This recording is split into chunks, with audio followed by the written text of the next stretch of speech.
Hello hi नमस्कार, आप सुन रहे हैं जागरण पॉडकास्ट का खबरनामा स्पेशल। आज के इस खास एपिसोड में बात करेंगे यूनिफॉर्म सिविल कोड की, जिसके बारे में इस वक्त पूरे देश में चर्चा हो रही है। प्रधानमंत्री नरेंद्र मोदी ने 2024 लोकसभा चुनाव से पहले बड़ा दांव चला है। पीएम मोदी ने भोपाल में एक कार्यक्रम को संबोधित करते हुए समान नागरिक संहिता यानी कि यूसीसी को देश के लिए जरूरी बताया। पीएम मोदी के इस बयान पर सियासी और धार्मिक बहस छिड़ गई, जहां कांग्रेस समेत तमाम विपक्षी दल पीएम मोदी पर राजनीतिक लाभ के लिए यूसीसी का इस्तेमाल करने का आरोप लगा रहे हैं। इससे पहले लॉ कमीशन ने भी धार्मिक संगठनों और जनता से 15 जुलाई तक यूसीसी पर राय मांगी है। अब तक 8.5 लाख से ज्यादा सुझाव मिल चुके हैं। इस बीच संसदीय समिति ने भी विधि आयोग और कानून मंत्रालयों के प्रतिनिधियों को बुलाया है। ये बैठक 3 जुलाई को होगी। इतना ही नहीं, ये भी माना जा रहा है कि समान नागरिक संहिता को लेकर सरकार संसद के मॉनसून सत्र में बिल भी ला सकती है। सूत्रों का कहना है कि इस बिल को संसदीय समिति को भी भेजा जा सकता है। ऐसे में जब समान नागरिक संहिता पर इतनी बहस और तैयारियां चल रही हैं, तो इससे जुड़े कुछ अहम सवालों के जवाब भी आपके लिए जानना बेहद जरूरी है। सबसे पहले तो ये कि ये यूनिफॉर्म सिविल कोड है क्या। यूनिफॉर्म सिविल कोड का मतलब है भारत में रहने वाले हर नागरिक के लिए एक समान कानून होना, चाहे वो किसी भी धर्म या जाति का क्यों ना हो। यानी हर धर्म, जाति, लिंग के लिए एक जैसा कानून। अगर सिविल कोड लागू होता है तो विवाह, तलाक, बच्चा गोद लेना और संपत्ति के बंटवारे जैसे विषयों में सभी नागरिकों के लिए एक जैसे नियम होंगे। समान नागरिक संहिता भारत के संविधान के अनुच्छेद 44 का हिस्सा है। संविधान में इसे नीति निदेशक तत्व में शामिल किया गया है। संविधान के अनुच्छेद 44 में कहा गया है कि सभी नागरिकों के लिए समान नागरिक संहिता लागू करना सरकार का दायित्व है। अब ये भी जान लीजिए कि भारत में अभी अलग अलग कानून क्या है। भारत में अभी अलग अलग धर्मों के लिए अपने कानून हैं, जैसे हिंदुओं के लिए हिंदू पर्सनल लॉ, मुस्लिमों के लिए मुस्लिम पर्सनल लॉ। ऐसे में यूसीसी का उद्देश्य इन व्यक्तिगत कानूनों को खत्म कर एक सामान्य कानून लाना है। अब इस पर सरकार का रुख क्या है। बीजेपी सरकार समान नागरिक संहिता की वकालत करती रही है। बीजेपी का मानना है कि जब तक समान नागरिक संहिता को अपनाया नहीं जाता, तब तक लैंगिक समानता नहीं आ सकती। प्रधानमंत्री नरेंद्र मोदी ने भोपाल में बीजेपी कार्यकर्ताओं को संबोधित करते हुए कहा था, आजकल समान नागरिक संहिता के नाम पर भड़काया जा रहा है। परिवार के एक सदस्य के लिए एक नियम हो, दूसरे के लिए दूसरा नियम हो, तो क्या वो घर चल पाएगा? तो ऐसी दोहरी व्यवस्था से देश कैसे चल पाएगा? समान नागरिक संहिता को लेकर कानून बनाने का जिम्मा 22वें विधि आयोग के पास है। इस पर सुझाव मांगे जा रहे हैं। इतना ही नहीं, खबर यह भी है कि संसद के मॉनसून सत्र में सरकार इससे जुड़ा बिल ला सकती है। तो अब विपक्ष का इस पर क्या रुख है, ये भी जान लीजिए। समान नागरिक संहिता पर विपक्ष का रुख मिला जुला है। कुछ पार्टियां इसके समर्थन में हैं, तो कुछ इसके विरोध में। आम आदमी पार्टी और शिवसेना, उद्धव ठाकरे गुट वाली, इसके समर्थन में है। आम आदमी पार्टी का कहना है कि वो इसका सैद्धांतिक समर्थन करती है।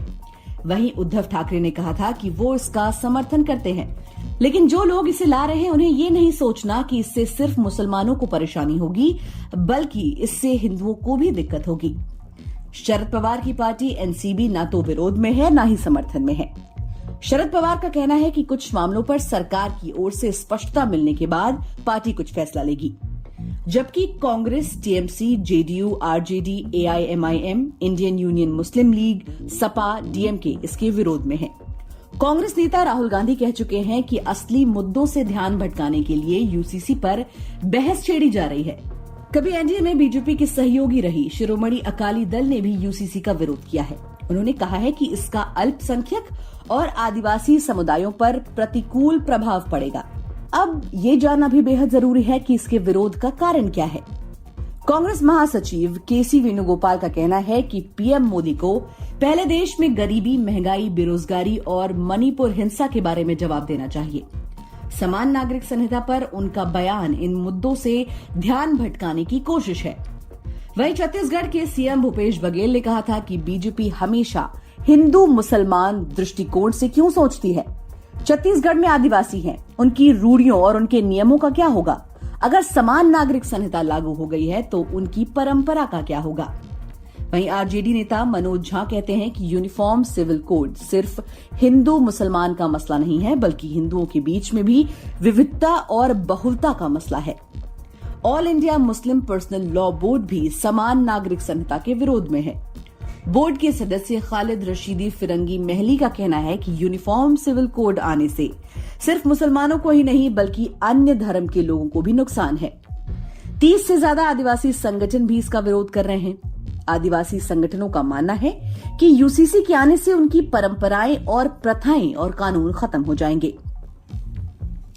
अब ये जानिए कि यूसीसी के आने से क्या बदल जाएगा। देखिए, हिंदू, सिख, जैन और बौद्ध के पर्सनल मामले हिंदू मैरिज एक्ट से चलते हैं। मुसलमानों, ईसाइयों और पारसियों के अलग पर्सनल लॉ हैं। ऐसे में अगर समान नागरिक कानून संहिता लागू होती है तो सभी धर्मों के मौजूदा कानून निरस्त हो जाएंगे। सभी धर्मों में फिर शादी, तलाक, गोद लेने, उत्तराधिकार और संपत्ति से जुड़े विषयों पर एक जैसा कानून होगा। अब ये जानिए कि यूसीसी पे अलग अलग विषयों में क्या असर पड़ेगा। देखिए, शादी की बात करें तो हिंदू, सिख, ईसाई, बौद्ध, पारसी और जैन धर्म में एक शादी की ही इजाजत है। दूसरी शादी तभी कर सकते हैं जब पहली पत्नी या पति से तलाक हो चुका हो। लेकिन मुस्लिमों में पुरुषों को 4 शादी करने की इजाजत है। यूसीसी आने पर बहु विवाह पर रोक लग जाएगी। तलाक की बात करें तो हिंदू समेत कई धर्मों में तलाक को लेकर अलग अलग नियम हैं। तलाक लेने के आधार अलग अलग हैं। तलाक लेने के लिए हिंदुओं को 6 महीने तो ईसाइयों को 2 साल तक अलग अलग रहना पड़ता है। लेकिन मुस्लिमों में तलाक का अलग नियम है। यूसीसी आने पर यह सब खत्म हो जाएगा। अब गोद लेने के अधिकार के बारे में जानिए। कुछ धर्मों के पर्सनल लॉ महिलाओं को बच्चा गोद लेने से रोकते हैं। मसलन मुस्लिम महिलाएं बच्चा गोद नहीं ले सकती, लेकिन हिंदू महिला बच्चा गोद ले सकती है। यूसीसी आने से सभी महिलाओं को बच्चा गोद लेने का अधिकार मिल जाएगा।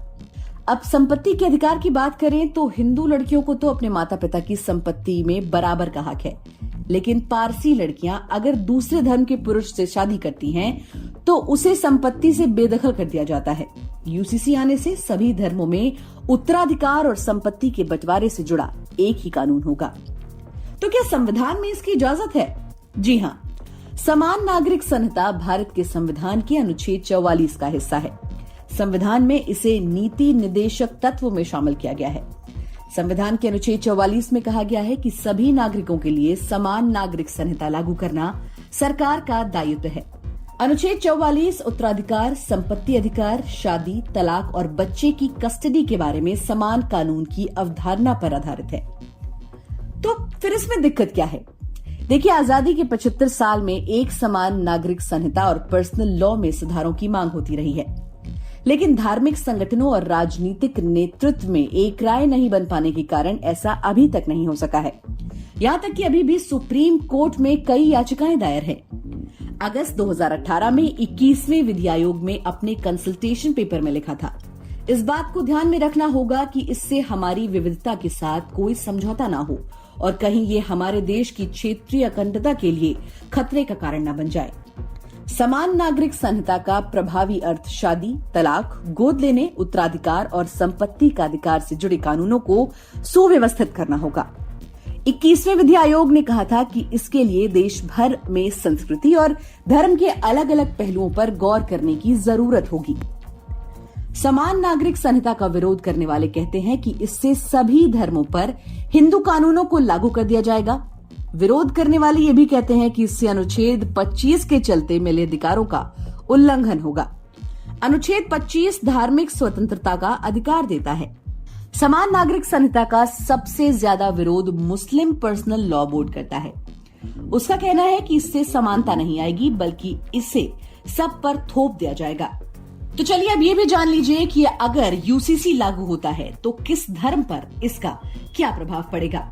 देखिए, हिंदू धर्म की बात करें तो अगर यूसीसी आता है तो हिंदू विवाह अधिनियम 1955, हिंदू उत्तराधिकार अधिनियम 1956 जैसे मौजूदा कानूनों को संशोधित करना होगा। उदाहरण के लिए हिंदू विवाह अधिनियम की धारा 2(2) कहती है कि इसके प्रावधान अनुसूचित जनजातियों पर लागू नहीं होंगे। कानून की धारा 5(5) और 7 में कहा गया है कि प्रथागत प्रथाएं प्रावधानों पर हावी रहेंगी, लेकिन यूसीसी आने के बाद इनकी छूट नहीं मिलेगी।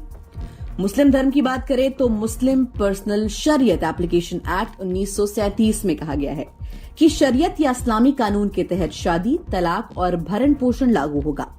लेकिन अगर यूसीसी आता है तो शरीयत कानून के तहत तय विवाह की न्यूनतम उम्र बदल जाएगी और बहु विवाह जैसी प्रथाएं खत्म हो जाएंगी। सिख धर्म की बात करें तो सिखों की शादी संबंधित कानून 1909 के आनंद विवाह अधिनियम के अंतर्गत आती है। हालांकि इसमें तलाक का कोई प्रावधान नहीं है। ऐसे में तलाक के लिए उन पर हिंदू विवाह अधिनियम लागू होता है।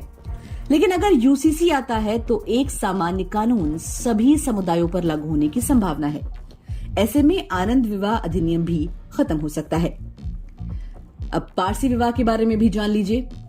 पारसी विवाह और तलाक अधिनियम 1936 में प्रावधान है कि जो भी महिला किसी अन्य धर्म के व्यक्ति से शादी करती है वो पारसी रीति रिवाजों और रीति रिवाजों के सभी अधिकार खो देगी।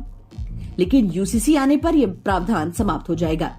इसके अलावा पारसी धर्म में गोद ली हुई बेटियों को अधिकार नहीं दिए जाते, जबकि गोद लिया बेटा सिर्फ पिता का अंतिम संस्कार कर सकता है। अगर यूसीसी पेश किया जाता है तो सभी धर्मों के लिए संरक्षिता और हिरासत कानून सामान्य हो जाएंगे और ये खत्म हो जाएगा। अब ईसाई धर्म के बारे में जान लीजिए। यूसीसी आने से विरासत, गोद लेने और उत्तराधिकार संबंधित व्यक्तिगत कानून प्रभावित होंगे। ईसाई तलाक अधिनियम 1869 की धारा 10A(1) के तहत आपसी सहमति से तलाक के लिए आवेदन देने से पहले पति पत्नी को कम से कम 2 साल तक अलग रहना अनिवार्य है। लेकिन यूसीसी आने के बाद ये खत्म हो जाएगा। इतना ही नहीं, 1925 का उत्तराधिकार अधिनियम ईसाई माताओं को उनके मृत बच्चों की संपत्ति में कोई अधिकार नहीं देता है। ऐसी सारी संपत्ति पिता को विरासत में मिलती है। यूसीसी आने पर यह प्रावधान भी खत्म हो जाएगा। अब ये भी जानिए कि आदिवासियों पर क्या प्रभाव पड़ेगा। आदिवासी समाज परंपराओं, प्रथाओं के आधार पर चलता है।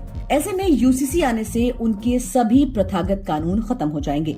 CNT यानी कि Chota Nagpur tenancy act, Santhal Pargana tenancy act, SPT act, PESA act के तहत आदिवासियों को झारखंड में जमीन को लेकर विशेष अधिकार है।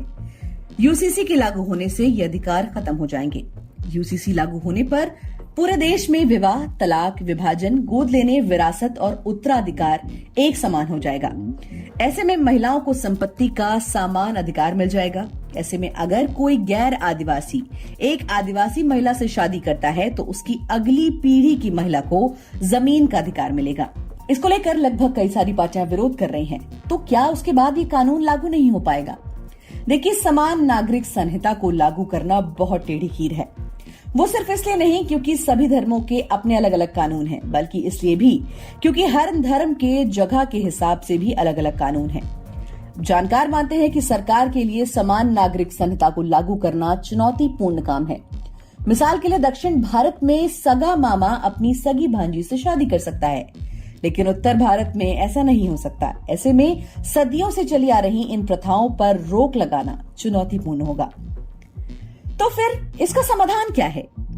देखिए, 2018 में विधि आयोग ने अपनी रिपोर्ट में कहा था कि समान नागरिक संहिता पर कोई आम सहमति नहीं होने के कारण पर्सनल लॉ में ही थोड़े थोड़े सुधार करने की जरूरत है। आयोग ने कहा था कि इस बात का ध्यान रखना चाहिए कि पर्सनल लॉ की आड़ में मौलिक अधिकारों का हनन तो नहीं हो रहा है और इसे दूर करने के लिए कानूनों में बदलाव करना चाहिए। दोस्तों, आज के लिए फिलहाल इतना ही। देश और दुनिया की बाकी खबरों को जानने के लिए सुनते रहिए जागरण खबरनामा।